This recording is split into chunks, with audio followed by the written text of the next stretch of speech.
Retornamos. Hoje, felizmente, conversando com a excelente advogada, doutora Ana Paula da Silva Bueno. É uma honra para nós, viu, doutora? A senhora, no primeiro bloco, deu uma explicação maravilhosa sobre a questão de terras no Brasil. E nós ficamos muito contentes porque passamos esta informação à sociedade. Ela precisa receber este auxílio, não é, de intelectualidade da senhora para que a gente possa, para que eles possam discernir melhor a respeito da matéria. Bem, nós assistimos um vídeo. Eu, então, gostaria que a senhora agora falasse sobre aquilo que a senhora viu. Olha, o vídeo, nós fizemos até um estudo fundiário sobre a questão lá de Barueri, de Santana de Parnaíba, que realmente é muito complexa. Sim. Né? É uma região que lá nos primórdios foi uma área de aforamento. Até hoje existem, né, terrenos aforados lá. E uma área onde a insegurança jurídica gerou um número de conflitos que estão judicializados, né, e outros que não devem estar judicializados, Sim, ainda que a gente não fica sabendo, de grande monta. Sobre o caso do vídeo, né, a casa da Fazenda Itaiê, estar em São Paulo e, de repente, estar lá dentro de Santana de Parnaíba, aquelas distâncias que foram, né, mostradas, as descrições, isso reforça a debilidade da governança fundiária. Né? Por quê? Porque na época em que aquela transcrição, a 2782, foi feita, em 1953, né? Ela aglutinou 4 áreas menores e formou uma área grande. Se o senhor pegar o documento, a transcrição, o senhor vai ver que a descrição do imóvel, ela é com base em alguns acidentes geográficos e propriedades vizinhas. Então, ela não tem uma descrição correta da área, uma descrição clara da área. Então, e é uma área considerável, porque são 24 milhões de metros quadrados. Nossa. Né? Uma área muito Numa grande. área entre São Paulo e Santana do Parnaíba, que desde a época desde os anos 70, se eu não me engano, salvo engano, vem tendo um boom imobiliário, né? Vários projetos, condomínios, sim, muito forte. Então, uma região que já, desde o passado, é uma região valorizada. Né? O que acontece? Analisando esses documentos, a gente percebe o seguinte, e fazendo uma conexão com o nosso direito, né? Essa área foi constituída em 1953, tá? Em 1980, dessa área, com essa descrição imprecisa e inexata, começou-se a fazer uma série de destaques. Então, a fazenda, o espólio do Alberto Jackson Byton Jr., alienando áreas destacadas dessa área maior, da Fazenda Itaiê, para pessoas jurídicas e empreendimentos da própria família, que eram deles mesmos. Então, foram feitas várias escrituras de compra e venda, com memoriais descritivos, e nessas escrituras, jogando essa área que estava entre Perus e Pirituba, inicialmente, para Santana do Parnaíba, a uma distância considerável. E realmente com outras áreas, inclusive áreas do próprio estado, né, como a gente viu, o Parque Jaraguá e o Anhanguera, no meio. Então, é uma sobreposição, aquela sobreposição a qual eu falei no início. O que causa a maior estranheza nisso é que nos anos 80, quando esses desmembramentos começaram a ser feitos, a Lei de Registros Públicos já estava em vigor, né? A 6.015, ela é de 73, sim, entrou em vigor em 1976. E sempre houve ali, entre os artigos 212, 213, 214, não sei ao certo, a possibilidade, a necessidade de uma retificação da área, caso a descrição não fosse clara ou não fosse refletir a realidade do que ela é. E isso não foi feito. Ou seja, a lei não foi obedecida. Né? O princípio, o registro público tem o princípio da especialidade objetiva. O que é? Aquele imóvel que está sendo destacado, ele tem que refletir de onde ele veio. Ele tem que não que ele tenha vindo de uma área maior, mas ele tem que refletir. Agora, se a gente não tem a descrição correta de uma área mãe, vamos chamar assim, que seja a Fazenda Itaiê, como é que nós podemos confiar naquelas escrituras que deram origem aos registros, porque o cartório de registro de imóveis de Barueri, nos anos 90, nos anos 80, registrou todas essas escrituras, né, sem que tivesse sido feita uma retificação judicial, que na época existia somente a judicial. Ocorre que, depois de feitos vários destaques, perto de 20, essa família resolveu, então, promover uma retificação judicial. Só que isso em 1990. Sim. Depois de vários destaques. Então, você já destacou, você quer fazer uma retificação, por quê? Vou apurar um remanescente? Não, essa retificação tinha que ter sido feita antes. Antes, claro, antes. Por quê? Porque nós teríamos exatamente onde é essa área, esses 24 milhões, onde ele está localizado, com quem são os confrontantes, quais são os dados exatos dele, onde ele está geoespacialmente localizado, em São Paulo, em Osasco, em Cajamar, porque é uma área que, se nós pegarmos os processos na justiça, eu mesma, fazendo o estudo no Fórum de Barueri, eu contei 33 processos envolvendo essa área. Meu Deus. Tá? Você teria uma certeza de que nós não estamos, então, usurpando uma outra pessoa de boa-fé, seja ela proprietária ou seja ela posseira. Falando de outra pessoa de boa-fé, aquele depoimento que nós vemos daquele senhor, a senhora pode falar alguma coisa a respeito? Olha, nós analisamos o documento dele, né? Ele tem, ele adquiriu uma cessão de direitos hereditários. Sim. Em 1956, advinda de um registro paroquial, na época da lei de terras ainda, né? Na realidade, a gente falava registro do vigário, mas a intenção do registro era formar um cadastro. Isso aí fica meio complexo e não há tempo para explicar. Eles dizem, né, a justiça, eu já vi julgado, dizendo que os títulos paroquiais, os registros paroquiais não valem. Só que eu considero que se nós pegássemos, tá, a nossa história e andarmos para trás, ele existiu num tempo. Como a transcrição, sim, que claro, é a mãe da 2182, que claro, é a 26, ela existiu num tempo, hoje não existe mais, é a matrícula. Então teria que, para dizer, né, que aquele título é um título bom ou um título ruim, aquele título paroquial, teria que fazer igual foi feito no Pontal do Paranapanema. Vamos fazer uma perícia, analisar por quê. Porque em determinado momento da história, o padre dava sim o título. Estava na lei, estava no decreto, que ele era obrigado a dar o título. A pessoa vinha ali e falava a área dela, o padre anotava e aquilo era feito. Então ele teve validade. Mas não foi feita uma perícia que foi desconsiderada? Foi, mas a perícia envolve, ela foi desconsiderada exatamente utilizando alguns julgados, dizendo que os títulos paroquiais não servem para demonstrar a propriedade. Realmente eles não servem, mas alguns deles, no passado, eles exprimiam a verdade. Se as pessoas fizeram aquilo de ir estendendo as suas fronteiras, as fronteiras de suas áreas, isso é um outro problema. Sim. Tá? Essa perícia foi feita num processo que está na 4ª Vara de Barueri. Quando a perícia saiu, vários pontos que nós já tínhamos feito no estudo, que nem como os da retificação judicial, de várias desapropriações que aconteceram naquela área, desapropriação, né, tendo o objeto do imóvel, da desapropriação, foi caracterizado no município de Cajamar. E, de repente, a pessoa o expropriado apresentou um título de domínio, uma matrícula de São Paulo. E isso foi registrado em Barueri.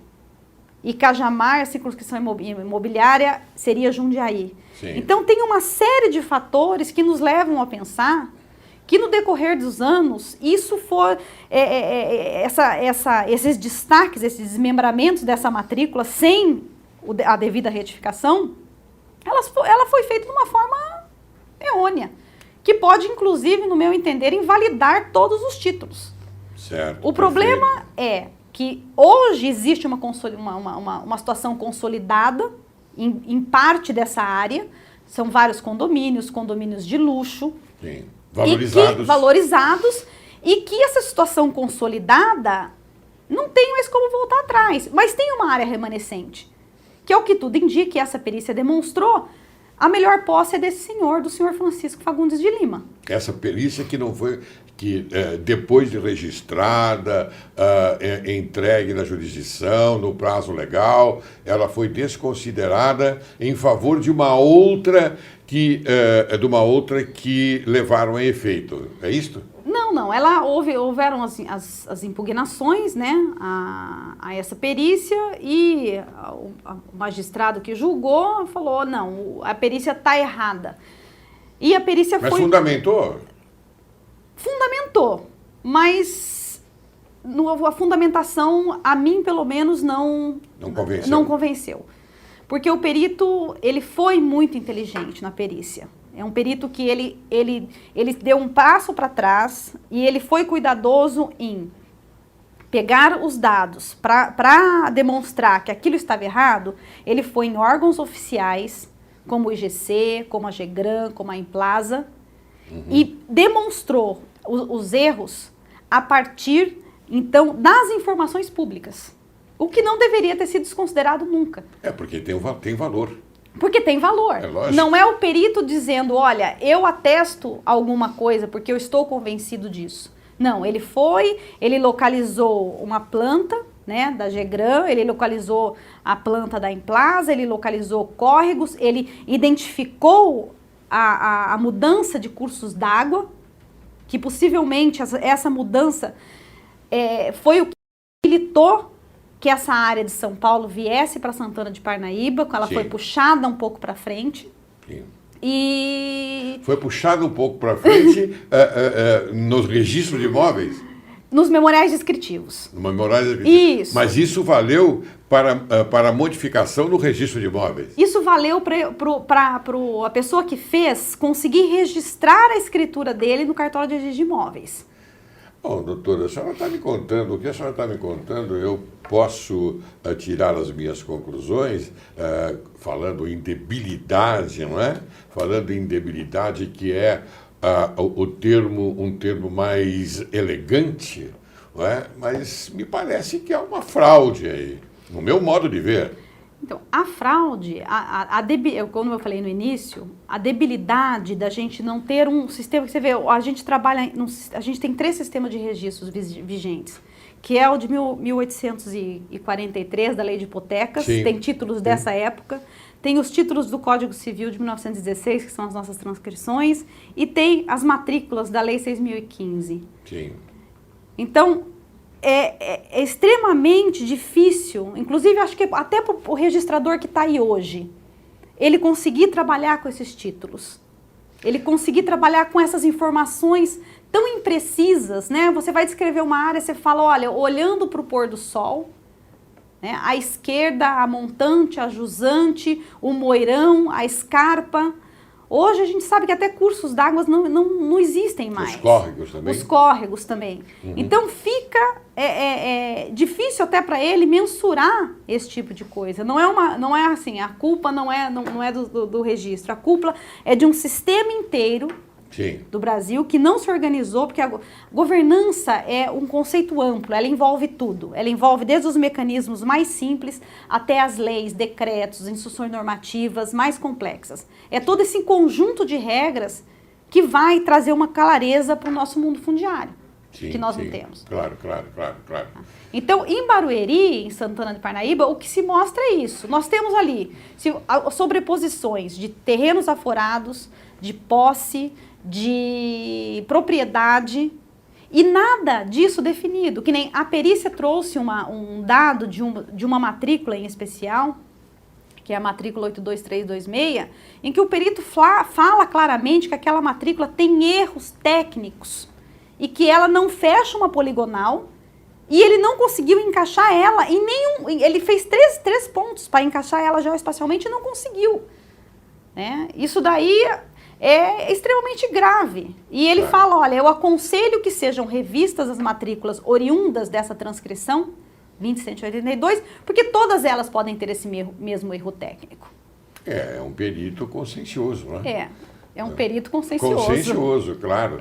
Mas, e depois, então, como chama essa perícia, ela foi desconsiderada em favor de uma outra perícia. É isso? Não, de uma impugnação. E do livro convencimento. Mas não houve uma outra perícia para comprovar sim ou não aquilo que o perito anterior tinha colocado? Não, isso é o mais gritante. E dentro desse caso, eu já vi várias denúncias ao juiz corregedor, a própria corregedoria. Ah, a senhora esteve lá? Não estive. Eu vi denúncias e tem outro que nem... Ou eu tive ciência de um outro processo em que a própria prefeitura de Santana de Parnaíba contesta a existência e a localização dessa matrícula da 82326. Envolvendo o número da 82326, do cartório de registro de Barueri. Então, é um problema que teria que ter, então, uma força-tarefa da corregedoria, das prefeituras de Santana, né, Barueri, que estão ali envolvendo, o próprio governo federal, tá, porque tem área de aforamento, e da própria população, para olhar para essa área, ver qual é a realidade, ver a validade desses títulos. Sim. São títulos que podem ter vícios que vão anulá-los no nascedouro. Né? Não tem como voltar atrás. Para colocar uma ordem nisso, porque isso, a cada dia que passa, os conflitos são maiores. Sim. E se consolida uma situação urbana que fica difícil de você retornar ao status quo. Não só colocar uma ordem, doutora, me perdoe agora o prosseguimento do seu raciocínio. É para não cometer injustiça às pessoas, às famílias, não é, que mantêm a posse, que têm a posse já de uma data anterior. Não é como esse senhor aí que nós vimos o depoimento dele. Eu fiquei penalizado com esse depoimento. Ele tinha uma área, tem uma área, né, muito grande. Tinha? Tem, porque ele afirma que ele está na posse, né? Sim. E a posse é um direito de fato. Pode ser que haja um título em cima da área dele que seja um título fabricado, um título fraudulento. Então esse título não tem validade nenhuma.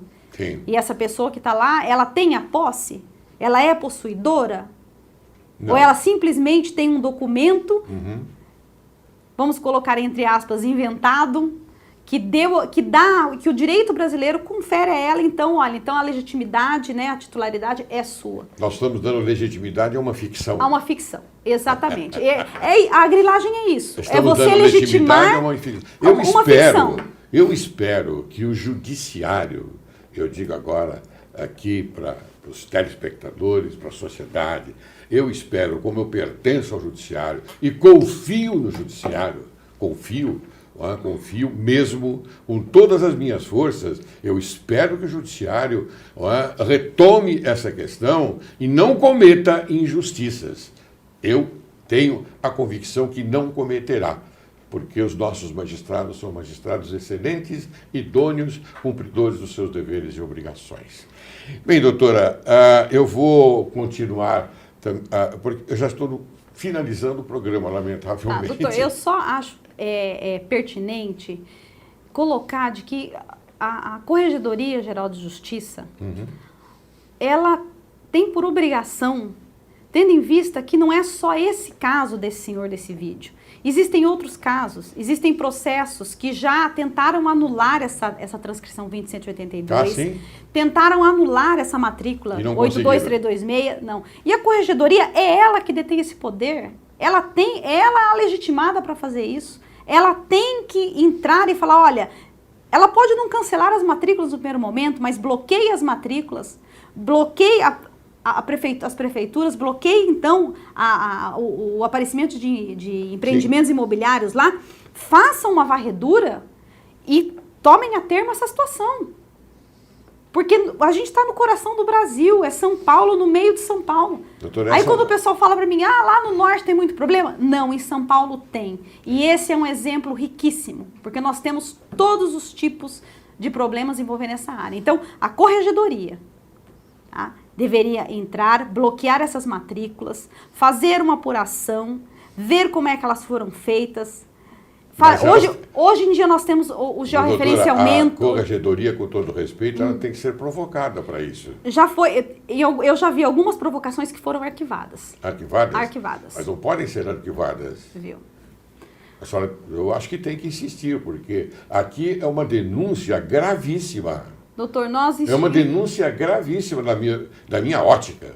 Na minha ótica, uma denúncia que merece uma atenção maior. Portanto, a corregedoria do meu Tribunal de Justiça do Estado de São Paulo, do meu Estado de São Paulo, por favor, tome alguma providência a esse respeito, já que há processos aí na corregedoria no tocante àquilo que a doutora está falando. Essa é a impressão que a gente tem e pede para que se faça justiça. Tenho certeza absoluta que será feita justiça, doutora. Eu também, doutor. E hoje em dia, com o georreferenciamento, nos moldes que a gente tem, né, da Lei 10.267 de 2001, sim, a precisão é muito grande. Muito bem. Tá? Então, a possibilidade de elucidar esse caso e colocar um fim e moralizar, então, esse aspecto fundiário, inclusive no Estado de São Paulo, eu acho que é uma questão que... É uma ordem. É uma ordem, é um fato que tem que ter atenção. É uma ordem para estabelecer, não é? A restabelecer a moral. A moral. Muito bem, doutora. Como eu disse, eu estou finalizando o programa e eu peço, então, as suas considerações finais.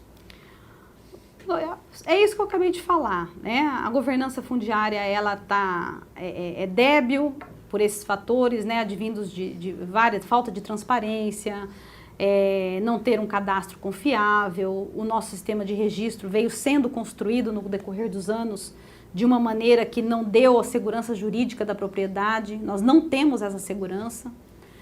E hoje em dia, com a tecnologia, seria muito fácil solucionar isso. Eu acho que precisa de vontade. Realmente precisa de vontade. Para pegar, olhar para esses documentos, olhar para essa área, olhar para essas questões. Porque tem gente que está ali, que adquiriu um apartamento ou uma casa num condomínio, e ele está alheio a tudo isso. Bem. E ele pode ser a ser prejudicado, é um terceiro de boa-fé, que nós sabemos que o nosso direito protege, mas ele vai ter uma grande dor de cabeça para se proteger junto ao nosso judiciário. Para encerrar o programa de hoje, mais uma vez faço uso das palavras de Marco Túlio Cícero. O orçamento nacional deve ser equilibrado. As dívidas devem ser reduzidas. A arrogância das autoridades deve ser moderada e controlada. Os pagamentos a governos estrangeiros devem ser reduzidos se a nação não quiser ir à falência. As pessoas devem novamente aprender a trabalhar em vez de viver por conta pública.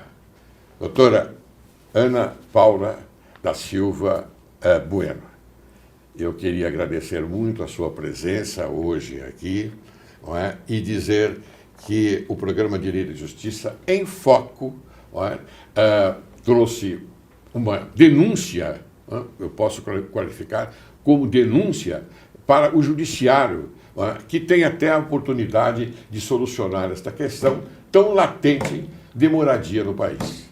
Muito obrigado pela sua atenção e volte sempre que a senhora puder. Muito obrigada pela oportunidade também, doutor.